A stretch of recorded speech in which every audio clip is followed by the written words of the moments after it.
सुप्रभात बच्चों। हमने पहले वीडियो में देहात और शहर ये पार्ट पढ़ा था, तो उसके आगे आज हम देखने वाले। तो पहले वीडियो में हमने देखा था कि जो देहात है अपने दोस्त यानी शहर को खत लिखकर अपने बारे में परेशानियां उनको बताता है। यहाँ तक हमने देखा था।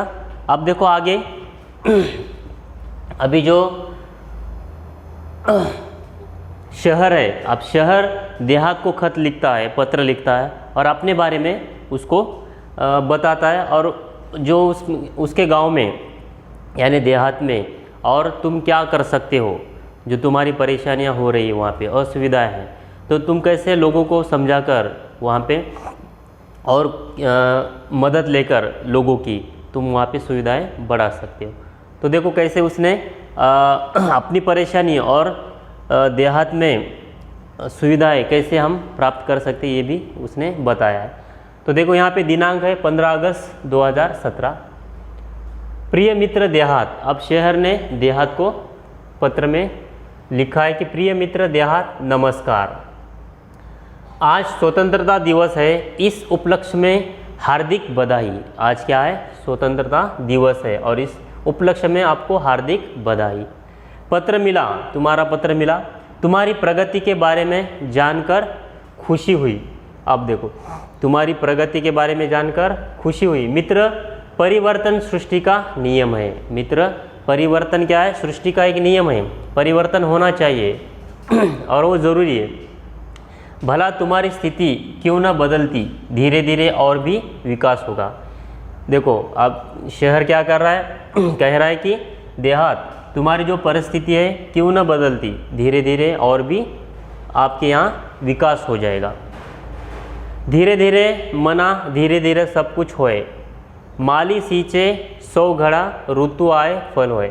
अब देखो धीरे धीरे मना, एक यहाँ पे एक कविता के माध्यम से यहाँ पे उसको समझाया है कि धीरे धीरे मना, धीरे धीरे सब कुछ होए।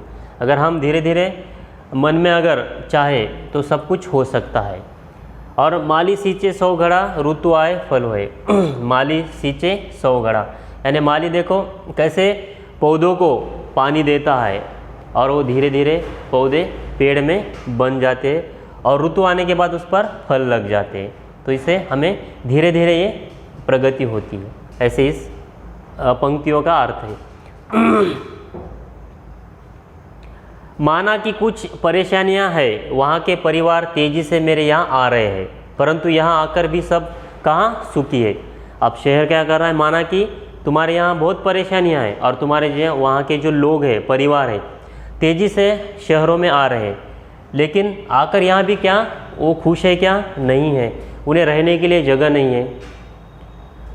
चिराग तले अंधेरा, चिराग तले अंधेरा यानी जहाँ पे रोशनी होती है वहाँ पे अंधेरा होता है।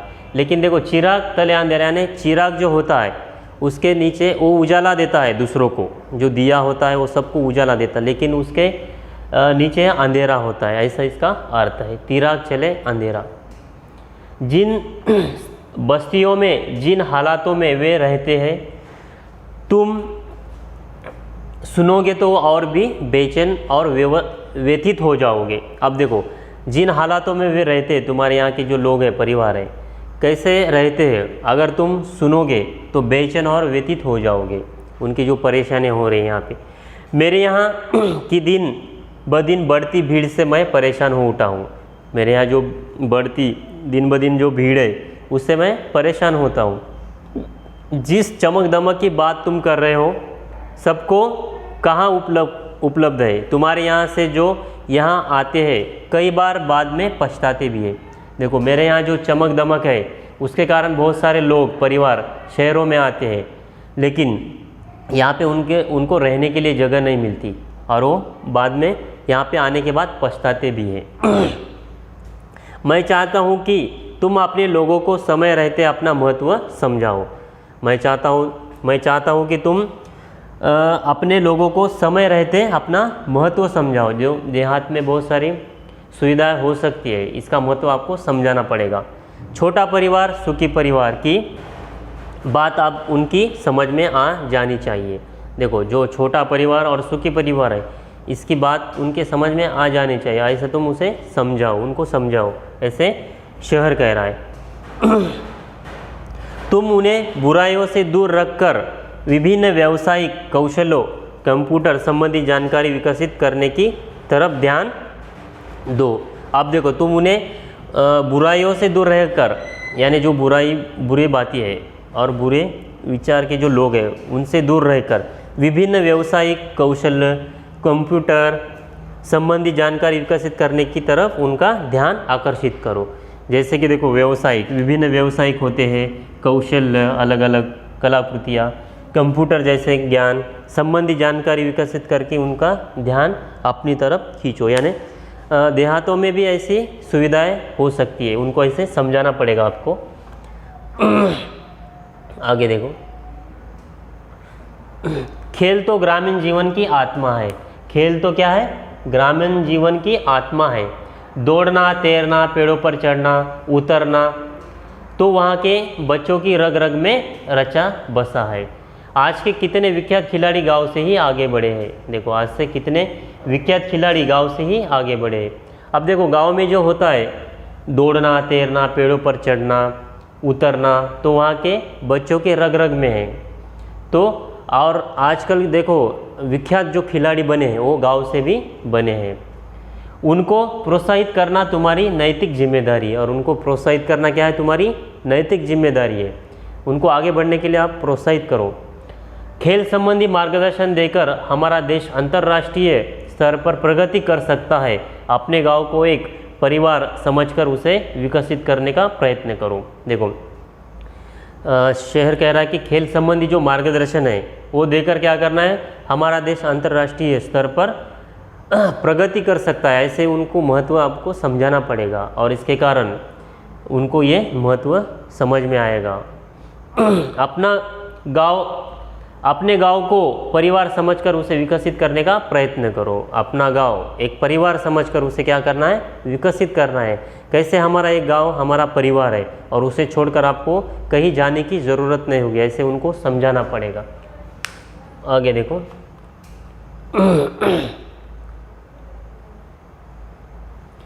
तुम्हारी और मेरी समस्या का मूल कारण दिनों दिन बढ़ती आबादी, अशिक्षा और गरीबी है। देखो तुम्हारी और मेरी जो बढ़ती समस्या का मूल कारण क्या है?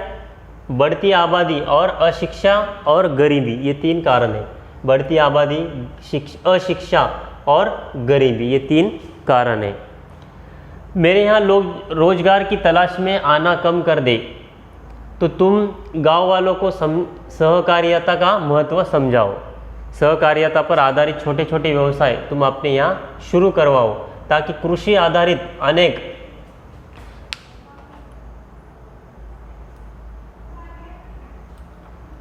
अनेक लघु उद्योग, फलोत्पादन, औषधीय वनस्पतियों की खेती, पशुपालन जैसे अनेक व्यवसाय शुरू कर किए जा सकते हैं। अब देखो मेरे यहाँ जो लोग रोजगार की तलाश में आना कम कर दे और तुम्हारे गांव वालों को सहकारिता का महत्व समझाओ। और तुम्हारे गांव में सहकारिता का महत्व समझाना पड़ेगा। जो सहकारिता पर आधारित छोटे छोटे व्यवसाय होते हैं तुम अपने यहाँ शुरू कराओ, और ताकि कृषि आधारित अनेक जो लघु उद्योग है, फलोत्पादन, लघु उद्योग जो छोटे छोटे उद्योग होते हैं, फलोत्पादन, औषधीय वनस्पति की खेती, पशुपालन जैसे अनेक व्यवसाय शुरू कर किए जा सकते हैं। ऐसे व्यवसाय का महत्व उन्हें समझाकर ये व्यवसाय आपके यहाँ शुरू किए जा सकते हैं। अरे देहात भाई, शहर कह रहा है, कितने भाग्यशाली हो तुम, प्रदूषण मुक्त वातावरण में रहते हो। और तुम कितने भाग्यशाली हो कि तुम प्रदूषण मुक्त वातावरण में रहते हो। मेरे यहाँ तो तुम देखते हो कितनी भीड़ होती है, कितनी चिल्लपो होती है, शोर होता है और कितना प्रदूषण होता है। मैं वैसे इस माहौल में रहता हूँ, लेकिन तुम्हारे यहाँ बहुत प्रदूषण मुक्त वातावरण होता है, जो गांव में कम होता है प्रदूषण। खुला परिसर, न धुआं न वाहनों की चिल्लपो यानी शोर, हरे भरे पेड़, ये सब चीज़ें तुम्हारे पास है। क्या क्या है तुम्हारे पास? देखो अब शहर बता रहा है कि खुला परिसर, न धुआं न वाहनों की चिल्लपो, हरे भरे पेड़, ये सब चीज़ें तुम्हारे पास है। रात में तारों भरा आसमान, सवेरे उगते सूरज के दर्शन कितनी सरलता से हो जाते हैं। देखो, और रात में तारों भरा आसमान आप देख सकते हो। सवेरे उगते सूरज की दर्शनी कितनी सरलता से तुम पाते हो। हम तो इमारतों के जंगल में बदल गए हैं और हमें कहाँ यहाँ पे सूरज दिखाई देता है और कहाँ यहाँ पे प्रदूषण यानी शुद्ध हवा मिलती है। हमारे यहाँ तो इमारतों के जंगल है।